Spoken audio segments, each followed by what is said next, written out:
مومن اپنے ہر کام کا آغاز بسم اللہ سے کرتا ہے، اللہ کے نام سے کرتا ہے، کیونکہ اللہ ہی نے ہمیں پیدا کیا ہے، اللہ ہی ہمیں رزق دے رہا ہے، اللہ ہی کی طرف ہمیں لوٹ کر جانا ہے۔ لہذا ہمیں اس زندگی میں ہر کام کرتے ہوئے اپنے رب کو یاد رکھنا چاہیے۔ قرآن مجید کا آغاز بھی اللہ سبحانہ تعالیٰ نے بسم اللہ سے کیا، اور ہمارے لیے یہی مشروع کیا کہ ہم اپنا ہر قول اور عمل بسم اللہ کے ساتھ شروع کریں۔ پہلی وحی کا آغاز بھی اللہ کے نام کے ساتھ ہوا۔ جبریل امین نے پہلی مرتبہ جب نبی صلی اللہ علیہ وسلم کو قرآن مجید کی پہلی آیت سکھائی تو فرمایا اقرأ بسم ربک الذی خلق، اپنے رب کے نام سے پڑھ جس نے پیدا کیا۔ تو گویا عبادت ہو یا ہمارے دنیا کے کام ہوں، ان سب میں ہمیں اپنے رب کو یاد رکھنا ہے، اور اس کے بے شمار فائدے بھی ہیں۔ اللہ سبحانہ تعالیٰ کا نام بابرکت ہے، لہذا جب ہم اللہ کے نام سے کوئی کام شروع کرتے ہیں تو ہمارے کاموں میں برکت پیدا ہو جاتی ہے۔ قرآن مجید میں آتا ہے تبارک اسم ربک ذو الجلال والاکرام، بہت بابرکت ہے تیرے رب کا نام جو بہت عظمت والا، اکرام والا ہے۔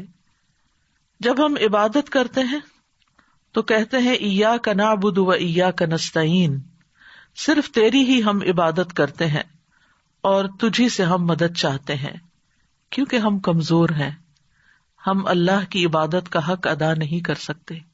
اس لیے کوئی بھی کام جو عبادت کی نوعیت سے تعلق رکھتا ہو، یعنی خاص عبادات سے، ان کے آغاز میں بھی اللہ کا نام لینا چاہیے، کیونکہ اس سے اللہ کی مدد حاصل ہوتی ہے، اور پھر مزید نیک کاموں کی توفیق بھی ہوتی ہے۔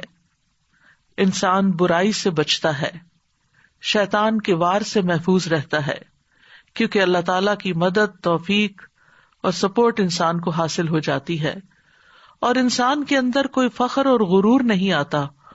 وہ یہی سمجھتا ہے کہ جو بھی نیک کام میں کر رہا ہوں وہ اللہ کی مدد سے، اللہ کی توفیق سے ہی کر رہا ہوں، اس میں میرا اپنا کوئی کمال نہیں۔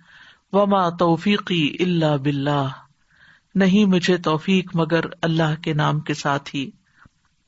پھر اسی طرح جب انسان بسم اللہ سے کام کا آغاز کرتا ہے تو انسان کو اخلاص نصیب ہوتا ہے، کیونکہ جب اللہ کا نام لیا تو اللہ کے نام کے ساتھ اللہ ہی کے لیے کام کرنا چاہیے، جو بھی کچھ ہم کریں۔ اور پھر اگر وہ کام صحیح ہے، عبادت کا ہے یا دنیاوی امور سے متعلق ہے، تو پھر ہماری نیت اور ہمارا قبلہ درست ہو جاتا ہے، انسان کو اخلاص نصیب ہو جاتا ہے۔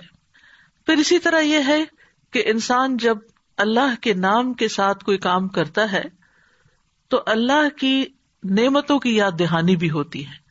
مثال کے طور پر اگر آپ پانی پی رہے ہیں تو جب آپ پانی پینے لگتے ہیں تو بسم اللہ کہتے ہیں، اور جب بسم اللہ کہتے ہیں تو آپ کو اللہ کی یاد آ جاتی ہے، اور پھر ساتھ ہی وہ نعمت جو آپ استعمال کر رہے ہیں اس کے بارے میں غور و فکر بھی نصیب ہوتا ہے کہ یہ اللہ نے پانی پلایا ہے، اور پھر انسان کا غور و فکر اسے کہیں سے کہیں لے جاتا ہے، اس کے اندر ایک وسعت پیدا ہوتی ہے، وہ سوچتا ہے کہ یہ پانی میرے گلاس میں کہاں سے پہنچا، کس نے اتارا۔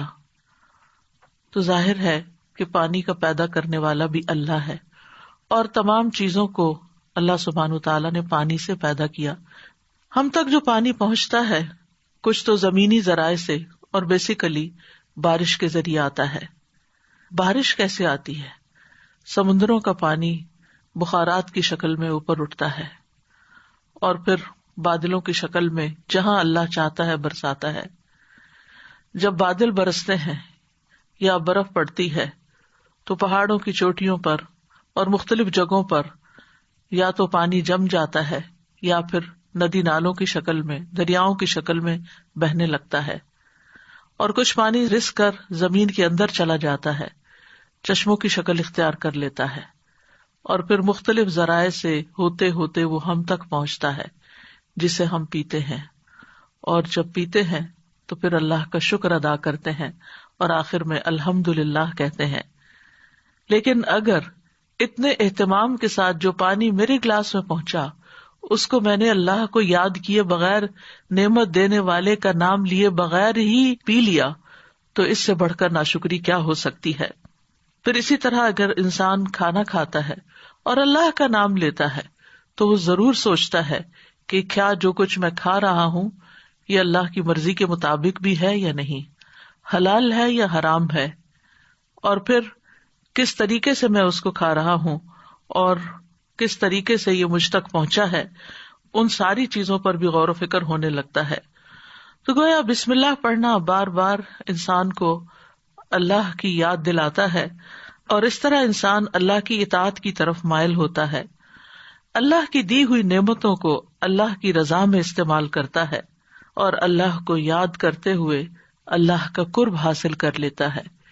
یعنی جب ہر کام کے شروع میں جب اٹھتے بیٹھتے چلتے پھرتے ہم اللہ کا نام لیتے ہیں تو اس طرح ہمیں اللہ سبحانہ وتعالیٰ کا قرب نصیب ہوتا ہے اور ہمارے دنیا کے کام بھی عبادت بن جاتے ہیں، کیونکہ وہ اللہ کی مرضی کے مطابق اللہ کی رضا کے لیے ہوتے ہیں.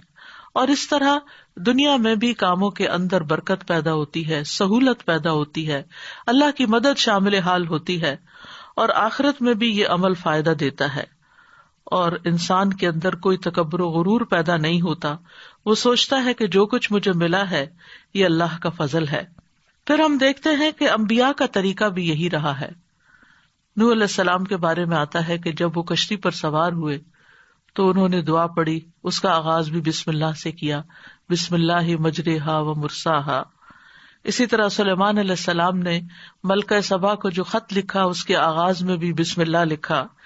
پھر اسی طرح ہم دیکھتے ہیں کہ نبی صلی اللہ علیہ وسلم متعدد مقامات پر بسم اللہ کی تعلیم دیتے ہیں، جس کے بارے میں آگے ہم متعدد احادیث میں دیکھیں گے کہ کس طرح آپ صلی اللہ علیہ وسلم کی زندگی کا ایک اہم حصہ تھا بسم اللہ پڑھنا، اور جس کام کا آغاز اچھا ہو جائے اس کا انجام بھی اچھا ہوتا ہے.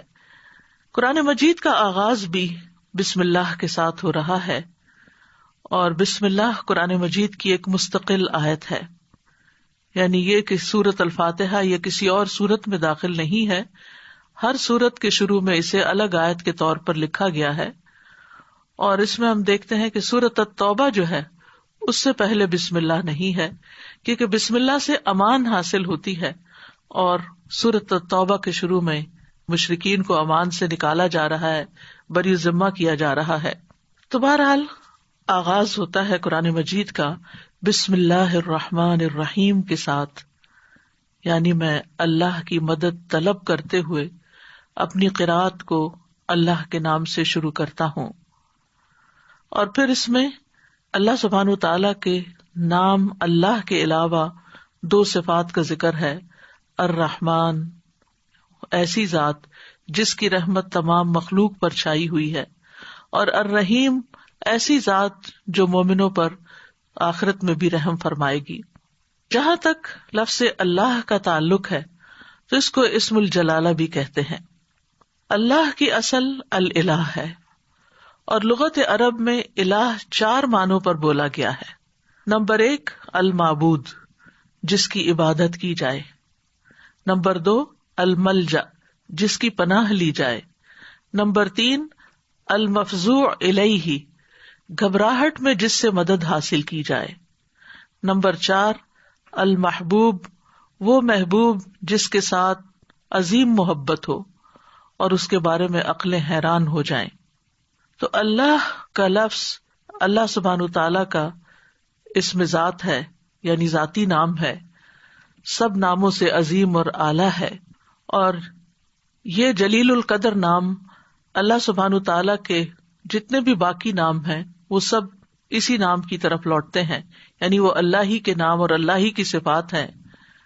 اور اس کو امام غزالی کہتے ہیں کہ یہ اللہ تعالیٰ کے ناموں میں سے سب سے زیادہ عظیم نام ہے، کیونکہ یہ اس ذات الہی پر دلالت کرتا ہے جو تمام صفات الہیہ کو جمع کرنے والی ہے. یہاں تک کہ کوئی بھی صفت اس سے جدا اور علیحدہ نہیں ہو سکتی. یعنی اللہ تعالیٰ کے جتنے بھی باقی اچھے اچھے نام ہیں وہ سب اللہ ہی کے نام ہیں. وَلِلَّهِ الْأَسْمَاءُ الْحُسْنَى، کہ اللہ ہی کے لیے ہیں اچھے اچھے نام. سورۃ الاسراء میں آتا ہے قُلِ ادْعُوا اللَّهَ أَوِ ادْعُوا الرَّحْمَٰنَ أَيَّمَّا تَدْعُوا فَلَهُ الْأَسْمَاءُ الْحُسْنَى، کہہ دیجئے کہ اللہ کو پکارو یا رحمان کو پکارو، تم جس کو بھی پکارو گے سو بہترین نام اسی کے ہیں. اسی طرح سورۃ الحشر میں آتا ہے هو اللہ الخالق البارئ المصور لہ الاسماء الحسنى، وہ اللہ ہی ہے جو خاکہ بنانے والا ہے، گھڑنے ڈھالنے والا ہے، صورت بنا دینے والا ہے.